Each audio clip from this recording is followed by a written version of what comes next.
As we celebrate today, Kenya is poised at an historic turning point.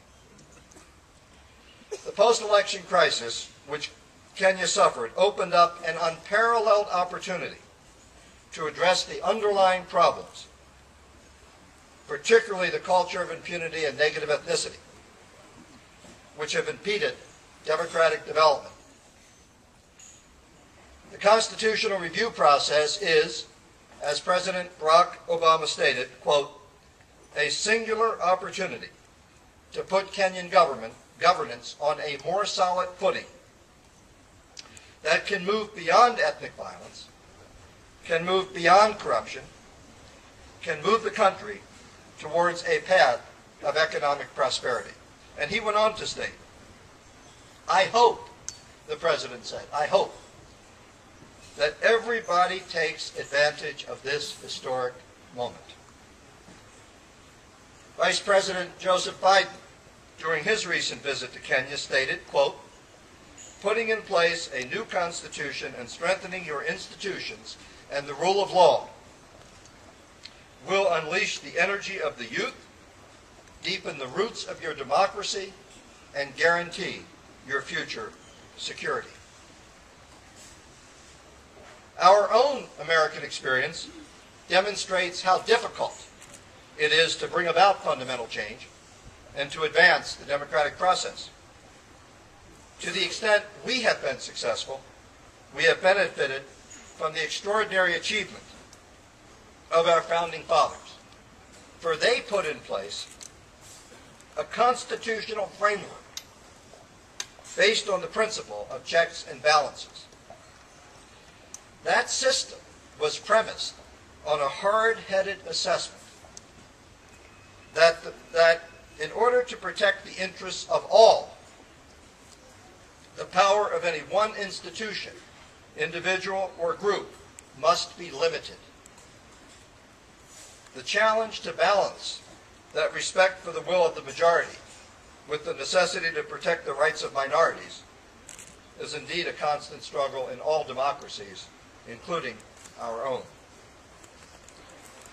Our American experience, as does the Kenyan experience, also highlights the inextricable linkage between political reform and economic development.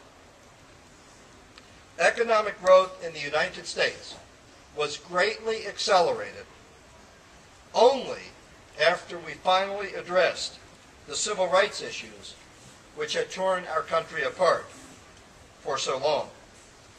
Likewise, Kenya will only achieve its true potential through fundamental reform. Mabadiliko ama vile vile. The choice is starkly that: change or the status quo.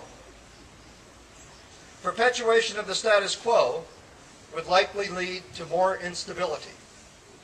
However, fundamental change achieved through comprehensive reforms, including putting in place a new constitution, will greatly enhance prospects for future democratic stability and prosperity. I quote the following: for the welfare of society and the just government of men, and again I add women, are, unquote, are the immortal words inscribed above the door as one enters the chamber of the National Assembly of Kenya.